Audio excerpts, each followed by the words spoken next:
As human beings, our hands play an important role in how we interact with the world. We use them to communicate, we use them to count, we use them to create. When it comes to the digital world, they still play an essential role as we use them to interact with mice, keyboards, and controllers. Hand gestures and movements have been explored for a long time, as they offered potential for more direct and natural interaction. Recently, new technology has brought the power of hand-based interaction to the digital field. For example, using sensors such as lip motions offer undeniable advantages for gaming, creation, and navigation. Importantly, research shows that gestures that have a meaning in the physical world should be picked over more abstract gestures. At the same time, the physical world has been explored as a support for digital content. For example, making use of virtual reality and projection mapping, Rowe and colleagues showed how a simple sandbox can become a tool for meditation and search of mindfulness. The body has also been used to support digital content, for example for gaming or creating, as in this digital makeup application. However, to our knowledge, using the hand itself has not yet been explored. Ultimately, placing the body at the core of digital experiences is strongly recommended in embodiment literature. Reconnecting with the body can be helpful for learning. For example, in mathematics, teaching students how to perform hand gestures can help them perform better proofs. But such an approach can also help people experience their body as play or benefit from some aesthetic experiences. We present DigiGlow, a system where the hand is used both as a display and a controller. In our paper, we implemented a virtual reality version of the system. However, the mechanism also has great value for spatial augmented reality, in particular as it would not require to equip the person with any hardware. Relying strongly on embodiment, our system brings the body back at the center of the digital activity. Moreover, collocating input and feedback reduces split attention effects. To test and evaluate our system, we implemented 3 playful activities.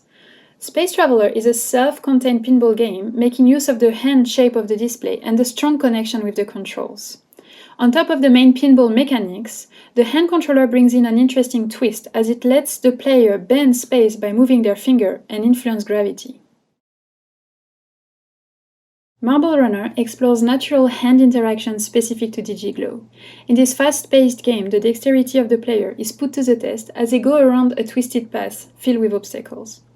Exploiting a viewport metaphor, the player can control the marble by simply moving their hand around.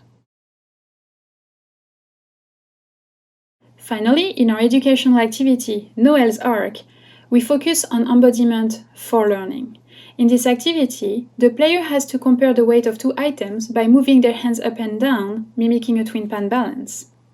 Involving the body in such a way is not only good for interaction, it's also good for learning and retention of information.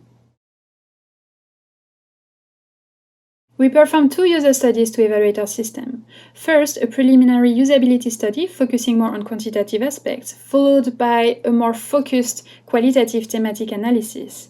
In the latter, we interviewed 5 participants and we asked them questions about embodiment, interaction, and the potential of our system for gaming and learning.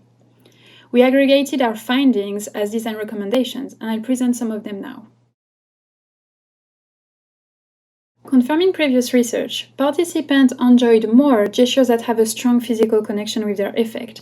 They mentioned that simpler gestures were more intuitive. They also found them more natural and easy to use. Thus, we recommend to use simple and meaningful hand gestures, both from a usability perspective and a learning perspective. But what is interesting with our system is that some gestures that are not necessarily meaningful per se become meaningful because of the close mapping between the display and the controls. For example, pinching 2 fingers to bend space. We also noticed that participants had much stronger expectations with respect to physics. In particular, in the digital world, participants expected physics to behave exactly as it would in the physical one, even if it resulted in more cumbersome and impractical interaction. So, for example, in Space Traveler, participants mentioned that they wished that gravity would listen to them more. Also, in Noel's Ark, when participants had to compare 2 items, they used their hands horizontally, even though it would reduce the readability of the content.